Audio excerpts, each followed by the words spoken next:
distinguen de los demás derechos de la antigüedad y que le permiten llegar hasta nuestros días. Entonces, ¿cuáles son esas características? Vamos a estudiar 5 ahora. Así que, si no tienen ninguna duda, ningún comentario, ninguna inquietud, vamos a hablar ya hoy de esas características del derecho romano.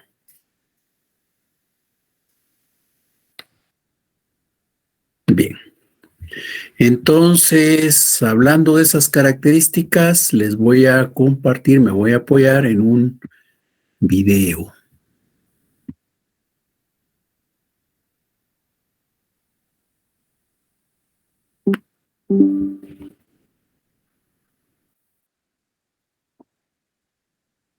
Bienvenidos. Hoy vamos a hablar de las características del derecho romano.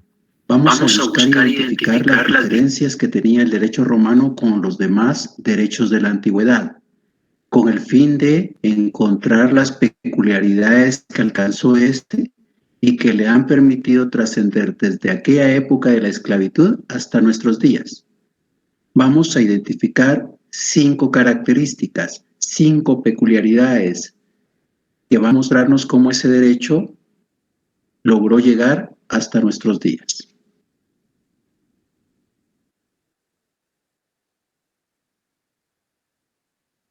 Primer característica. Como dijimos, vamos a comparar el derecho romano con los demás derechos de la antigüedad. Aquí tenemos 6 ejemplos de derechos que existieron antes que el derecho romano. ¿Qué notamos en estos derechos de la antigüedad? Por ejemplo, en el Código de Ur-Nammu. El Código de Ur-Nammu es el vestigio más antiguo que se tiene en materia de derecho. No se ha logrado rescatar completamente, solamente algunos fragmentos. Aquí tenemos la norma número 15. Dice esta: si un hombre acusaba a la esposa de un gurús de que otro hombre había yacido en su regazo, ¿qué era lo que ocurría con esta mujer? Con esta mujer lo que ocurría en esa sociedad es que había que sumergirla en el río. Si la mujer lograba salir del río, quiere decir que estaba purificada, que no había incurrido en esa falta, en ese delito, en esa conducta disconforme. Pero si resultaba que la mujer moría en el río, eso se entendía como que ésta efectivamente había incurrido en una conducta disconforme, que había sido infiel a su esposo y por tanto por eso había muerto. ¿Esto qué nos muestra? Nos muestra que es el río el que va a determinar si la mujer sale o no sale de él. Es el río el que va a determinar la inocencia o la culpabilidad de la señora. Y el río en ese momento representa a un Dios. Entonces, ¿hay un Dios que permite que la señora salga sana del río? ¿O hay un Dios que dice efectivamente ella es culpable y morirá en este río? Los dioses son determinantes para establecer la inocencia o la culpabilidad de una persona. Otro ejemplo. El Código de Hammurabi. Aquí tenemos la parte superior de la estela que contiene el Código de Hammurabi. ¿Y qué logramos distinguir en esa parte alta de la estela? Ahí hay una relación entre Hammurabi y un dios. Hay un dios que le está entregando a Hammurabi el código para que lo dé a conocer a sus súbditos y vele porque estos se comporten conforme a él. ¿Qué tenemos acá? Nuevamente, la presencia de un Dios. Es un Dios el que da a conocer su voluntad a un rey para que éste la traslade a los súbditos y vele por el respeto de la misma. Los dioses son importantes en ese momento también. Otro ejemplo, las leyes hititas.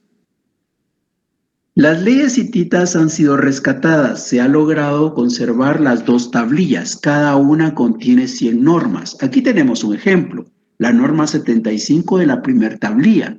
Dice, si uno unce a un buey, caballo, mulo o asno, es decir, si uno ata a uno de estos animalitos para trabajar y este animalito muere, ya sea porque es devorado por un lobo, porque lo perdemos, o simplemente porque no lo logramos cuidar apropiadamente, ¿qué es lo que corresponde?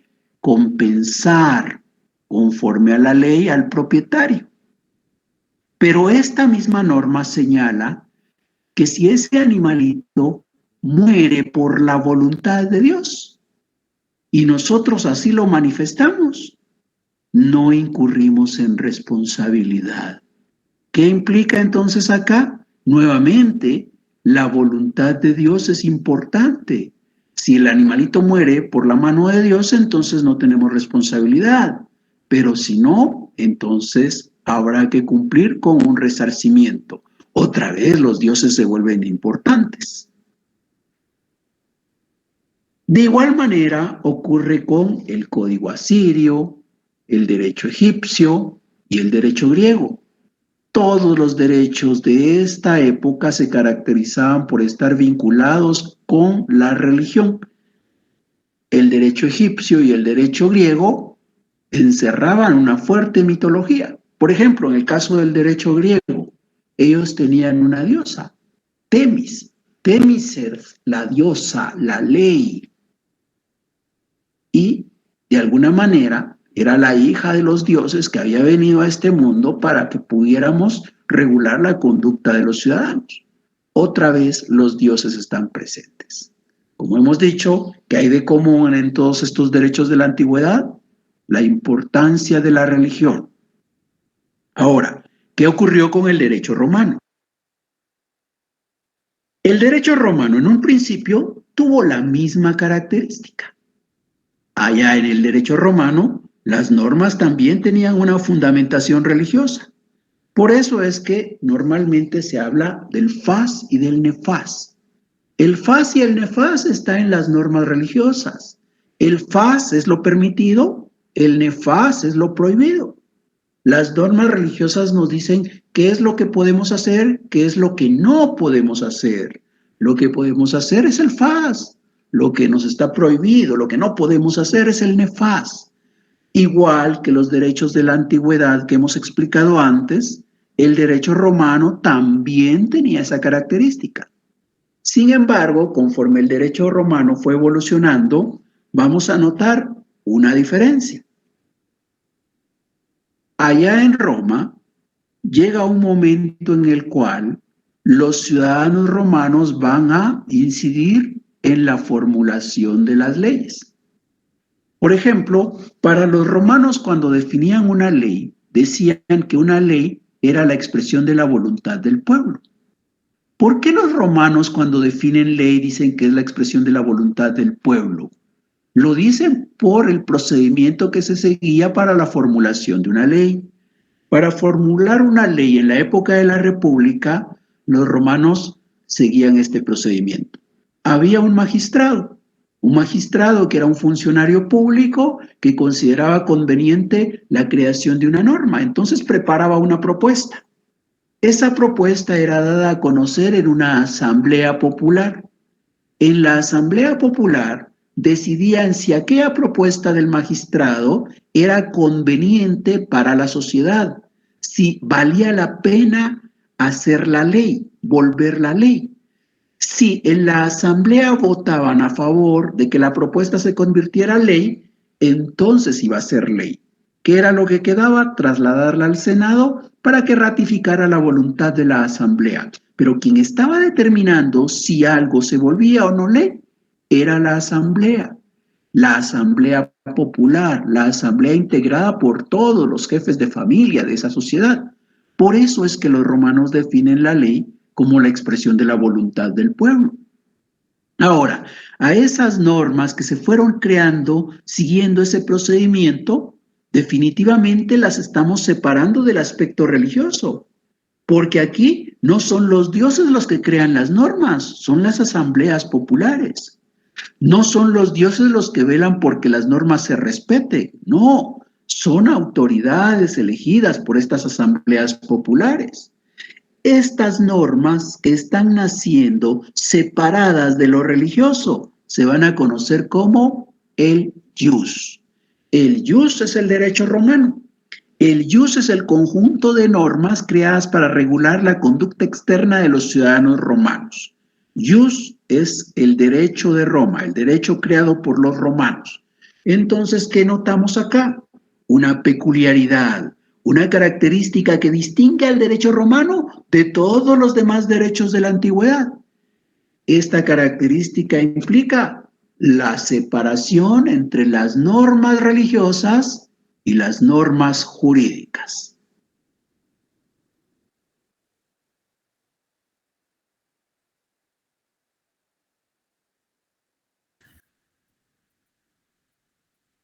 Bien, hemos estudiado entonces la primera característica, esa separación entre la norma religiosa y la norma jurídica. Insisto, aquí lo que ocurre es que tradicionalmente cómo regulaban sus relaciones las personas con las normas religiosas. Las normas religiosas eran las que permitían regular las relaciones entre las personas, regular la conducta externa de las personas. Sin embargo, el derecho romano lo que hace es crear un conjunto de normas distintas, separarse de lo religioso, crear un conjunto de normas diferentes que no estaban creadas obviamente por los dioses, sino creadas por ellos mismos y que eran ellos quienes iban a velar porque éstas se respetaran y no los dioses. Pero hablando de las normas religiosas, si nosotros tomáramos como ejemplo las normas religiosas que hemos aprendido, que obviamente no son las normas que estudiaron los romanos o que vivieron los romanos, ¿verdad? Porque sabemos bien que el cristianismo es posterior a esta etapa que estamos estudiando. Entonces, pero imaginémonos que esas normas que a nosotros nos han enseñado están relacionadas en aquel momento. Por ejemplo, dentro de las normas religiosas que nosotros estudiamos, por ahí hay alguna que dice no matarás, otra que dice no robarás, otra que dice no fornicarás. Esas normas que estoy dando, el no matarás, no robarás, ¿son del FAS o son del NEFAS?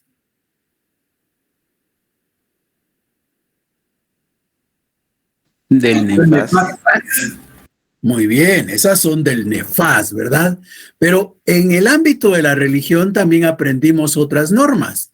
Por ejemplo, hay una norma que dice amarás a Dios sobre todas las cosas, otra que dice honrarás a padre y madre, santificarás las fiestas. ¿Esas normas son del FAS o del NEFAS? FAS. Esas serían del FAS, muy bien. Nos damos cuenta, en las normas religiosas hay unas que nos dicen lo que podemos hacer y otras lo que no podemos hacer. Pero al final de cuentas, tanto unas como otras son normas religiosas. Y esas normas religiosas son las que regulaban las relaciones entre las personas en la antigüedad, en la época de la esclavitud. Los romanos son la primer civilización que viene y dice, no, vamos a crear normas entre nosotros, vamos a reunirnos en asamblea y vamos a crear normas. Ese conjunto de normas creadas por los ciudadanos romanos para regular la conducta externa de ellos, ¿qué nombre recibió? Derecho romano. Derecho romano. El jus. Es el jus, ¿verdad? Muy bien. También estamos bien cuando decíamos derecho romano, pero como ahora ya estamos hablando de otro concepto, entonces, efectivamente, esas normas que ellos crearon para regular su conducta son el jus. Jus es derecho, ¿ya? Si nosotros queremos traducir la palabra jus a nuestro idioma, diríamos que jus significa derecho. Solo apaguemos el micrófono, Amanda, por favor. Entonces, el jus es el derecho. En vez de decir, ¿qué estás estudiando? Yo estoy estudiando derecho. Diríamos, yo estoy estudiando jus. Jus es el derecho, ¿ya? Bien, entonces, jus es el conjunto de normas creados por los ciudadanos romanos para regular la conducta de ellos, para regular sus relaciones. Bien, ahora vamos a estudiar una segunda característica.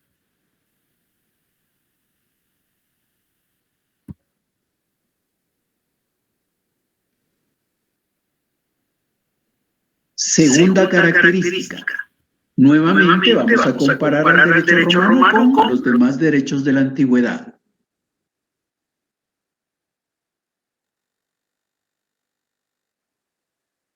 Estos son 6 ejemplos de los derechos de la antigüedad. ¿Qué hay de común en estos 6? ¿Qué palabra es la que más logramos identificar? Logramos notar que la palabra que más se repite es código. Y ahí abajo, ley. Y en el derecho egipcio y en el derecho de los griegos, ¿qué es lo que teníamos? Leyes también. Estos códigos, estas leyes, eran creadas para regular la conducta externa como consecuencia de una situación que se estaba viviendo en algún momento determinado. Pero estas normas que eran creadas para que se observaran en esa sociedad no estaban integradas. No se creaba una norma que entraba en relación con las normas ya existentes. Las normas estaban aisladas. Ahora, ¿qué ocurre con el derecho romano? En el derecho romano vamos a lograr identificar algunos esfuerzos. Esos esfuerzos se van a materializar en la época del imperio. Cuando Justiniano es el emperador, se crea el Corpus Juris Civile. ¿Y qué es el Corpus Juris Civile? El Corpus Juris Civile viene a representar la sistematización de todas las normas que se habían emitido antes de Justiniano. Las normas emitidas principalmente por emperadores, por ejemplo, se van a agrupar y van a formar parte de este Corpus Juris Civile. Van a integrar el código que forma parte del Corpus Juris Civile. Pero además, una vez se ha logrado integrar ese código, se siguieron emitiendo otras disposiciones. Esas otras disposiciones que se emitieron posteriormente a la creación del código conformaron las novelas, en donde la palabra novelas deriva de novedad, nuevo. Y es que justamente por eso se le da el nombre, porque estas novelas van a incluir a todas las disposiciones nuevas a las que se han emitido posteriormente a la integración del código. El código y las novelas lo que contienen son normas, pero además de las normas, se fue recopilando también las posiciones doctrinarias de diferentes jurisprudentes, de personas que se dedicaban al estudio del derecho. Esas diferentes posiciones, las más importantes, también van a estar integradas en el Corpus Juris Civile. Pero además, se va también a crear un texto jurídico que va a servir de base para la formación de aquellas personas que quieren ser jurisprudentes. Es decir, se va a crear un texto que permite iniciar a una persona en la formación del estudio del derecho. Esto nos muestra que los romanos hicieron un esfuerzo por tener un sistema, por tener una recopilación ordenada de normas y de doctrina que permitía regular la conducta externa de los ciudadanos romanos. Esta creación de un sistema único, integrado, regulador, es algo peculiar del derecho romano. Es una característica que le va a permitir trascender, llegar a nuestros días. En esta imagen lo que tenemos es 3 volúmenes que hoy se pueden encontrar en internet y que están a la venta, en donde la fotografía, la imagen que aparece acá es la del emperador Justiniano. En estos 3 tomos está contenido lo que hemos descrito antes. ¿Y esto qué permite? Reconocer que el derecho romano tiene la presencia de un sistema unitario, integral, regulador.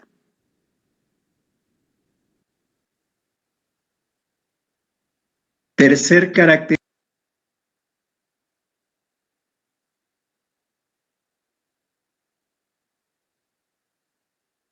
Entonces, hemos estudiado ya nuestra segunda característica. esta segunda característica que nos permite mostrar? Nos permite mostrar que estamos ante la presencia de un sistema unitario, integral y regulador. Cuando se dice que es un sistema, lo que buscamos evidenciar es que en este caso se trata prácticamente no solamente de un cuerpo jurídico, porque por ejemplo el caso del Código de Hammurabi, el Código de Hammurabi solo fue un cuerpo jurídico, un único cuerpo jurídico. De ahí no hubo otros cuerpos jurídicos posteriores para regular las relaciones en esa comunidad. Entonces, ¿qué es lo que tiene el derecho romano? El derecho romano también hay que considerar, ¿verdad?, que duró alrededor de 1300 años y en ese esquema, entonces, así como tuvimos unas leyes, después tenemos otras y todas esas leyes no están creadas de manera aislada, sino se van a relacionar entre sí. De ahí que hemos visto que hay una compilación de las leyes, ¿verdad? Y esa compilación que se da en la época de Justiniano, por disposición de él, es la que se conoce como el Corpus Juris Civile. Bien, ¿alguna duda, alguna inquietud con lo que hemos estado estudiando? No, licenciado. Licenciado, perdone, cuando está diciendo que el Código de Hammurabi es un cuerpo jurídico, es porque se refiere que de ahí ya no se salía, pero en el caso de lo que son las normas romanas o el juris, está hablando de que cada vez que se podían, que se iban creando nuevas normas, se iban integrando, y eso hacía que hubiese más cuerpos, ¿no?, jurídicos. ¿Estoy bien, licenciado? Sí, así es. Hay que recordar que la palabra sistema significa conjunto ordenado, ¿verdad? Entonces, antes no hubo conjunto ordenado. Antes lo que hubo fueron únicamente uno o algún cuerpo jurídico y eso era todo lo que se tenía. Por ejemplo, si habláramos de las leyes hititas que fueron 2 tablas donde cada una tenía 100 normas aproximadamente. Y esas 2 tablas fueron las que regularon la conducta, regularon las relaciones entre esa población durante todo el tiempo que duró la civilización hitita. Entonces, ahí no hay un sistema. ¿Por qué? Porque no hay un conjunto ordenado, es solamente un cuerpo jurídico. En cambio, en Roma no, ahí vamos a tener varios cuerpos jurídicos y resulta que todos esos cuerpos jurídicos conforman una unidad, conforman un sistema, es un conjunto ordenado de normas. ¿Y dónde está el orden? Eso que hemos llamado el Corpus Juris Civile. Bien, entonces, si no hay otra duda, si no hay otra inquietud, avanzamos con la tercera característica del derecho romano. Regulador.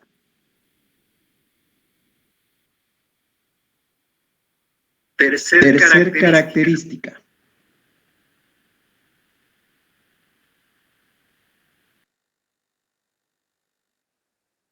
Nuevamente comparamos los demás derechos de la antigüedad con el derecho romano. ¿Qué logramos encontrar en estos derechos? En estos derechos logramos encontrar que estas normas son estáticas. Fueron creadas en su momento y conservaron su vigencia hasta el momento en que se da la desintegración de esa sociedad. No son normas que se fueron adecuando a los problemas que se iban presentando en el desarrollo de esa sociedad. Fueron normas estáticas. ¿Qué ocurre ahora con el derecho romano? El derecho romano, como hemos dicho antes, está contenido en el jus. Esas normas creadas en esa asamblea durante la época de la República son las que van a conformar el jus civile principalmente. El jus civile está integrado por normas en la República principalmente creadas por esas asambleas populares.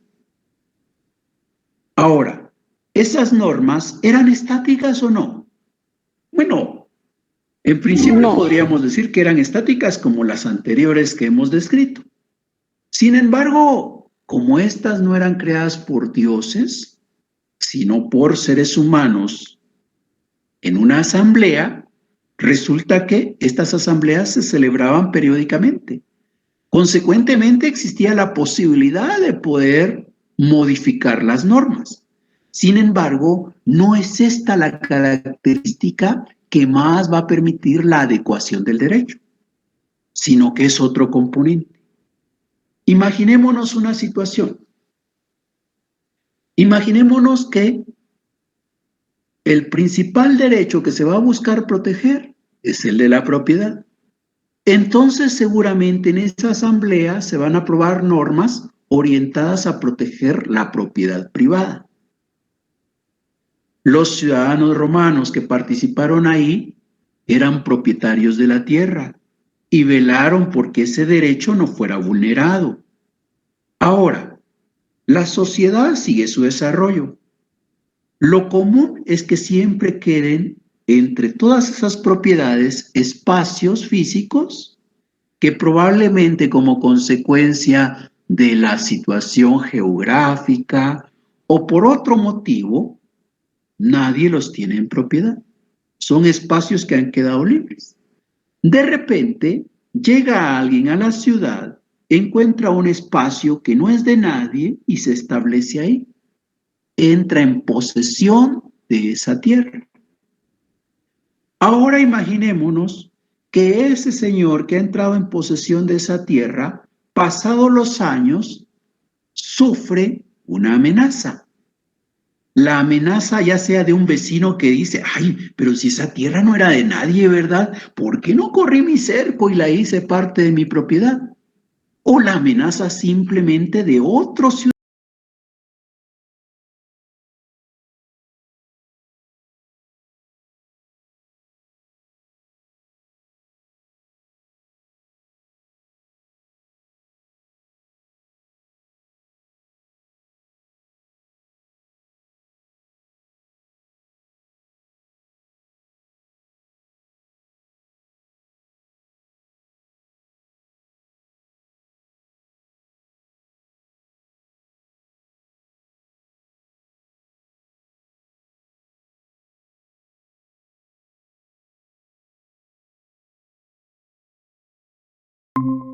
Va a ayudar a resolver el conflicto. Pero entonces ahí viene el asunto. Primero, el señor poseedor plantea su conflicto, plantea la situación que está viviendo. Él dice, yo soy poseedor desde hace varios años de este predio y hay alguien que quiere despojarme, hay alguien que amenaza con quitármelo. Muy bien, dicen. ¿Qué es lo que hay que hacer? Buscamos la protección que el derecho le puede dar. Revisamos el ius civile, norma por norma, y no encontramos una norma en este ius civile que pueda proteger a este ciudadano. Y entonces viene el pretor y dice, pero ni modo que como no hay norma que lo proteja a usted, lo vamos a dejar abandonado, algo que hay que hacer. ¿Y qué podemos hacer? Lo que podemos hacer, dice este señor, yo estoy facultado para emitir normas, no solo para regular esta situación en particular, porque las normas que yo emito también son de carácter general, aplicables a otros casos de similar naturaleza. Entonces viene este señor y dice, efectivamente el ius civile no le da la protección a usted porque usted no es propietario, pero con tantos años que lleva teniendo la posesión del inmueble, porque usted prácticamente parece ser un propietario, porque no generamos la ficción de que usted es propietario. Y entonces, bajo esa ficción, vengo yo y lo puedo proteger. Pero, ¿qué estoy haciendo ahí como pretor? Creando una norma bajo la ficción de que usted es propietario. Y con eso logro protegerlo. Esas normas de carácter general creadas por los magistrados para poder resolver conflictos que se iban presentando en el desarrollo que Roma iba mostrando, Es lo que se conoce como ius honorarium. Entonces, el ius honorarium, ¿qué es lo que está permitiendo acá? Está permitiendo la adecuación del ius civile. El ius honorarium permite transformar el ius civile para adecuarlo a los problemas que se van presentando en la medida que Roma va evolucionando. El ius honorarium le está quitando el carácter rígido al ius civile, el carácter estático, y está permitiendo su transformación, su evolución, su dinámica, su adecuación a los diferentes problemas que se van presentando en el día a día. Entonces, ¿qué tenemos ahora? Una nueva característica que diferencia el derecho romano de los demás derechos de la antigüedad. Y esta característica implica que el derecho tiene una constante transformación y evolución jurídica. ¿Quién permite o qué componente del derecho permite esa constante transformación de la evolución, transformación y evolución jurídica? El ius honorarium.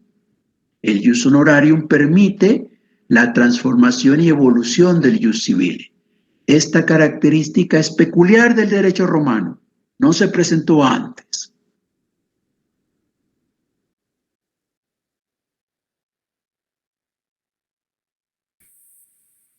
Bien.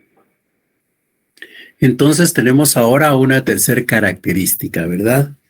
A diferencia de las normas que existieron en la antigüedad antes de Roma, allá en aquella época esclavista, decíamos que esas normas fueron creadas por los dioses, y es obvio, ¿verdad?, que las normas creadas por los dioses no van a sufrir modificación, porque significaría que viene Dios después y manda una nueva o algo así, o que se reúne nuevamente alguien con Dios para poder conocer las nuevas disposiciones. Es algo como lo que nos ocurre en nuestra religión. En nuestra religión basada en el cristianismo hemos conocido de los mandamientos, ¿verdad? Y los mandamientos, desde que aquel señor bajó con sus 2 tablas del cerro, siempre han sido 10. Nuestros bisabuelos, nuestros abuelos, nuestros papás, nosotros hemos conocido de los 10 mandamientos. Y esos 10 mandamientos son los que se les seguirán enseñando a nuestros hijos, a nuestros nietos, a nuestros bisnietos y demás, ¿verdad? ¿Qué nos muestra eso? En general, cuando hablamos de las normas religiosas, estas son estáticas, estas no cambian, estas son inmutables, mientras que las normas creadas por los seres humanos no. Las normas creadas por los seres humanos prácticamente sí se han modificado, sí han sufrido transformación, y eso se hacía, ¿por qué? Porque así como se celebraba una asamblea, después podía venir otra asamblea que modificara lo que antes se había aprobado. Pero decíamos, fundamentalmente, por el trabajo que van a hacer los magistrados, aquellos magistrados pretores que lo que van a buscar es resolver los conflictos que se van dando en el día a día, aun cuando el ius civile no haya contenido o no encierre una norma para resolverlo. Entonces ellos van a crear normas, van a regular normas para que ese ius civile se pueda adecuar, se pueda aplicar a condiciones que no se consideraron cuando en su momento fue creado. Y ese derecho creado por los magistrados es el que se conoce como ius honorarium. Por ahí alguien podrá estarse preguntando, pero ¿esos magistrados qué son? ¿O quiénes son? Por ahora quedémonos en que los magistrados son algunos servidores públicos que van a ser electos en asambleas. Esos magistrados son los que, al ser elegidos por el pueblo, se van a encargar de resolver esos conflictos, siempre basados en el ius civile, pero tratando de adecuarlo cuando sea necesario a las nuevas circunstancias. Por eso decimos que el derecho romano tiene ahí una característica que no comparte con ninguno de los demás derechos de la antigüedad. Hay una constante transformación, hay una evolución jurídica. ¿Alguna duda, algún comentario? Licenciado, ¿cuánto? Diga, Ronnie. Perdón, Rosy y Mari. Perdón, ¿cada cuánto dijo usted que se reunían las asambleas? Eso lo vamos a ver más adelante, pero en general, por ejemplo, había algunas que se celebraban cada año, pero no es que haya un criterio sobre cada cuánto reunirse. Prácticamente ellos se reunían periódicamente dependiendo de las circunstancias que hay. Para elegir a sus magistrados, cada año era la elección. Pero esos temas los vamos a ver con más detalle en unas próximas clases. Sí, licenciado, tengo una duda. Sí, Rafael. El pletor o magistrado, él también estaba investido para generar esas normas, o podía a su antojo generar las normas, o si tenía que llevarlas a la asamblea. No, él las aplica, él las crea y las aplica. Esas no van a la asamblea. Las que van a la asamblea son las que conforman el ius civile. El ius honorarium no. El ius honorarium es creado directamente por ellos para resolver un conflicto en particular, ¿verdad? Como el que dábamos en el ejemplo relacionado con la posesión. Pues viene el magistrado y le dice, yo te resuelvo el problema, voy a crear una norma, pero no es que él arbitrariamente la haya creado, ¿verdad? ¿Qué tomó él de base para poder resolver el conflicto? Las normas que ya existen. ¿Y cuáles son esas? El ius civile. Entonces vengo, tomo el ius civile y busco la manera de adecuarlo a estas nuevas circunstancias. No es de que arbitrariamente, antojadizamente, se me ocurre a mí que esta va a ser la norma. No, son normas basadas en normas más generales, como las del ius civile. El ius civile se va a ir adecuando, se va a ir transformando para poder resolver los problemas que se van suscitando en la cotidianidad posteriormente a la emisión de la norma. Y digamos, licenciado, que estas normas que hacía el pretor, estas también se iban después al ius civile para hacer un compendio y que... No, esas no, solo servían para ese caso. No, tampoco.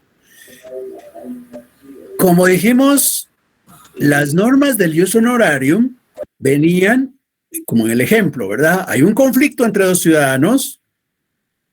El ius civile no nos dice qué hacer para resolver el conflicto, pero sí nos da algunos elementos que nos pueden ayudar.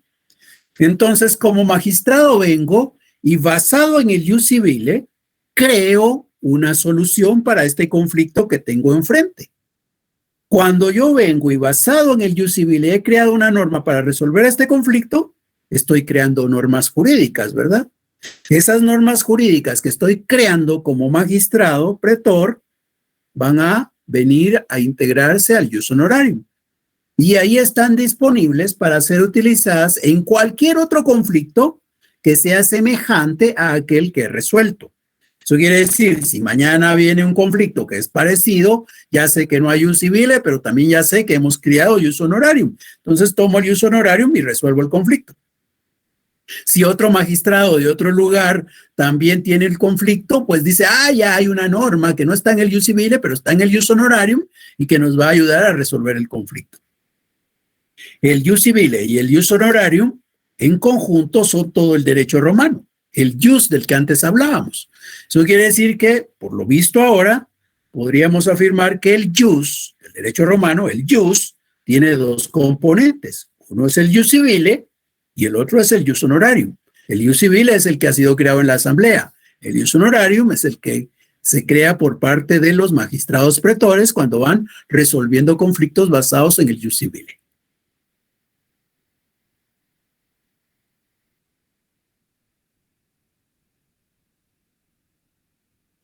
¿Nadie más tiene dudas? Bien, entonces estudiamos nuestra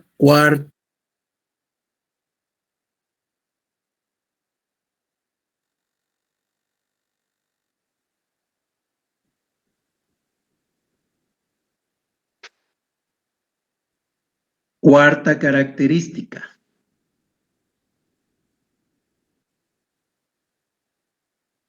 Otra vez, tenemos acá los otros derechos de la antigüedad que hemos estado estudiando. ¿Qué referencia hemos tenido? Que en general en estos, quienes han participado supuestamente en la creación son los dioses. Sabemos que en la realidad son los reyes, ¿verdad? No son los dioses los que han trasladado las leyes a los reyes, sino son los reyes las que las han creado y para imponérselas a sus súbditos, dicen que son los dioses los que se las han revelado. Entonces, estas leyes creadas por los dioses, realmente creadas por los reyes, se van a diferenciar del derecho romano. ¿En qué se van a diferenciar? Veamos. Allá en Roma van a existir los jurisprudentes. ¿Quiénes son los jurisprudentes? Son ciudadanos particulares que han tomado la decisión de formarse en el estudio del derecho. Los jurisprudentes son los que tienen el dominio del derecho. Los jurisprudentes son los que saben qué es lo justo y lo injusto. Estos jurisprudentes, como son los que han estudiado derecho, principalmente van a cumplir 3 funciones. Una función es atender consultas. Cualquier ciudadano que tenga una duda sobre una norma puede acudir ante los jurisprudentes. Ellos son quienes se la van a aclarar. Una norma del jus civile o una norma del jus honorario, es decir, una norma jurídica. Ellos son quienes pueden aclararla. La segunda función consiste en la posibilidad de preparar documentos. Si alguien necesita un documento, es con el jurisprudente que va a asistir para que él le apoye en la elaboración. Y la tercera es que ellos son los que han estudiado derecho. Ellos son los que han formado opinión en la materia. Ellos son los que pueden preparar obras jurídicas. Esas son las 3 funciones que ellos cumplen. Atender consultas, preparar documentos y escribir obras de derecho. Ellos son los que saben de derecho. Ellos son los que saben de lo justo y de lo injusto. Ahora, ¿qué importancia tienen estos señores que saben de derecho? Pues resulta que en la época del imperio, cuando éste estaba por comenzar en sus primeras etapas, los jurisprudentes tomaron gran trascendencia. El primer emperador de Roma es Octavio Augusto. Y Octavio Augusto dijo, ahora que yo soy el emperador de Roma, es a mí a quien corresponde la emisión de las normas para regular la conducta externa de los ciudadanos romanos. Pero, ¿qué formación tengo yo en derecho? ¿Qué tanto sé de lo justo o lo injusto? Él inteligentemente se contestó, quienes sí saben de lo justo y lo injusto, quienes sí saben de derecho son los jurisprudentes. Entonces lo que voy a hacer es valorar los aportes que hagan los jurisprudentes.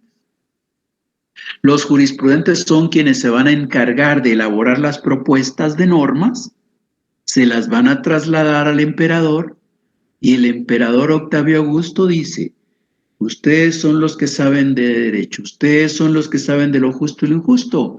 Yo lo que voy a hacer es darle vida jurídica a esa propuesta que ustedes están trasladando. Yo voy a firmar y sellar esa propuesta para que se vuelva obligatoria para los ciudadanos romanos. ¿Eso qué nos está mostrando? Nos está mostrando que los jurisprudentes van a tener una alta incidencia en la conformación de las normas en la época del Imperio Romano. Esa es una peculiaridad que solo tiene el derecho romano en aquella época. Solo en Roma, personas que han estudiado derecho, que saben de lo justo y lo injusto, son quienes elaboran las normas. No es cualquiera el que prepara los proyectos, no es cualquiera el que elabora las propuestas, es quien sabe de derecho. Eso distingue al derecho romano de los demás derechos de la antigüedad. Hay una participación activa de los jurisprudentes en la formación del derecho.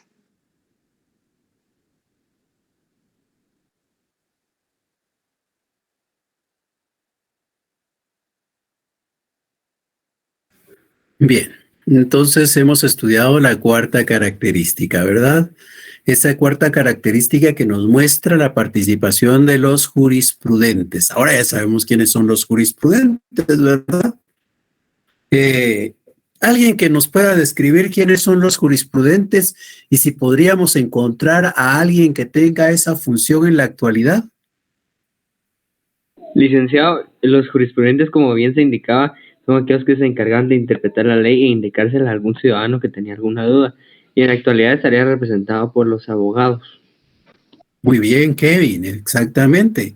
Los jurisprudentes eran como los abogados de hoy. Y nosotros sabemos que los abogados de hoy no son funcionarios públicos, ¿verdad? Son prácticamente profesiones que ejercemos y pueden ser de manera liberal.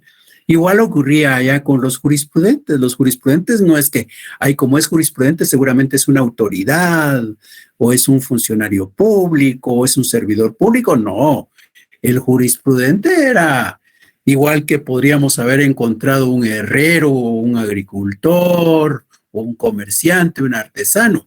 Era un oficio, era una profesión de aquella época, ser jurisprudente. Y para ser jurisprudente había que formarse, había que estudiar. El jurisprudente es una persona que tiene conocimientos, que sabe del derecho, que sabe de lo que es justo y de lo que es injusto. Y es este jurisprudente o estos jurisprudentes los que van a ir formulando el derecho romano. Como bien decíamos, ¿verdad? Viene Octavio Augusto y dice, yo no voy a ser el que va a crear las normas, mejor que las haga el que sabe. Entonces, los que saben hacen las normas. Claro que no es que como nosotros somos los que sabemos, firmamos aquí y esto se vuelve ley para Roma. No, ellos las formulaban, se las entregaban a Octavio Augusto y Octavio Augusto decía definitivamente esto fue hecho por los que sí saben, ¿verdad? Así que yo lo único que voy a hacer es le voy a colocar mi sello, mi firma acá y se vuelve ley para toda Roma. Entonces, eso es algo que ocurre solamente en el derecho romano. En ningún otro derecho de la antigüedad podemos encontrar esta situación. Es en Roma en donde por primera vez hay personas que se forman en el estudio del derecho. En ninguna otra civilización de la antigüedad existió la formación como abogado, como notario, como jurisprudente, ¿ya? Es en Roma en donde existe ese oficio, esa profesión. Ahí se forman las personas y como llegan a tener conocimiento, ellos son los que van a aportar en la creación de las normas. Es algo que diferencia al derecho romano de todos los demás derechos de la antigüedad. Entonces, aquí no son los dioses los que hacen las leyes, ¿verdad? Aquí son los que saben de derecho, los que saben de lo justo y lo injusto, los que van a formular las normas.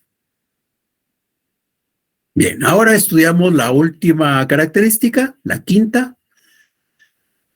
Y veamos.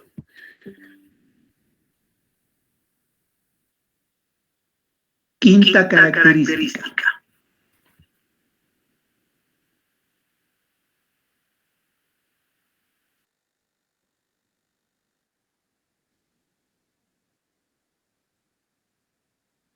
La densa casuística de los jurisprudentes.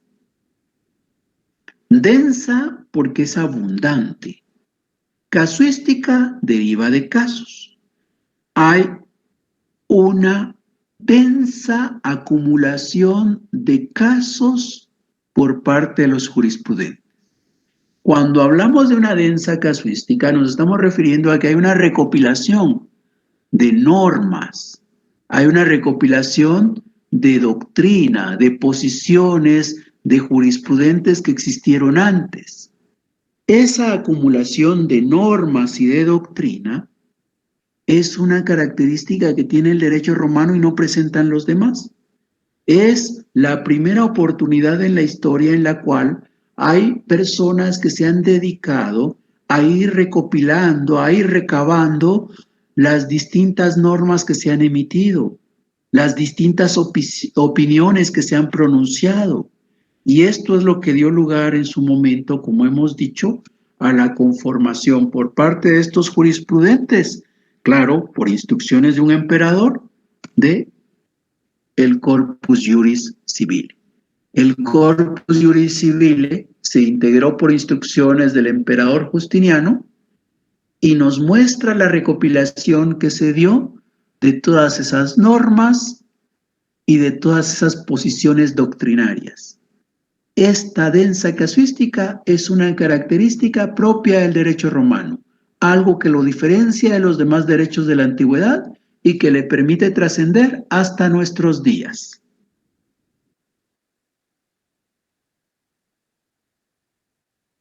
Con esto,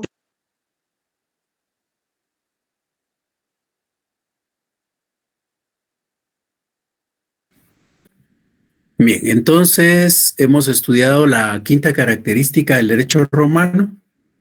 Aquí lo que tenemos es esa densa casuística, ¿verdad? Esa agrupación de casos, esa agrupación de normas y de posiciones jurídicas que en conjunto lo que nos muestran es eso, la posibilidad de estudiar el derecho.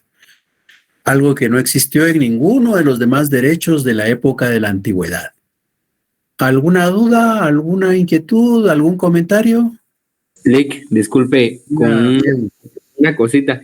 ¿Será que podría hacer un breve resumen o enumerar las 5 características? Por favor, disculpe. Si se pudiera, claro.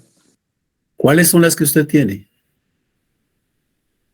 Yo no las puse así tal, sino que las puse así como en otro contexto. Yo coloqué la de participación de los jurisprudentes, el cuerpo normativo de los jurisprudentes, algo así, el ius honorarium y el ius civile, pero no sé si está bien puesto. Pero, ¿cuál fue la primera que estudiamos? Pues eso es lo que quisiera saber. Es que además no mucho entender esa primera parte. Lick, la primera es la separación entre normas religiosas y Amanda, jurídicas. permítame. Ay, perdón. Sí, por favor. Veamos.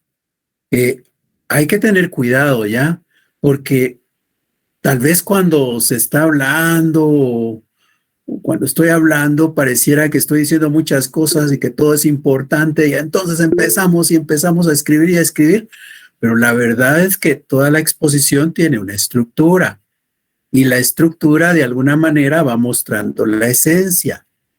Hay muchas palabritas que vamos mencionando ahí, de repente para algunos no las hemos escuchado, para otros puede ser algo novedoso, puede ser algo que parezca interesante y que entonces lo anotamos.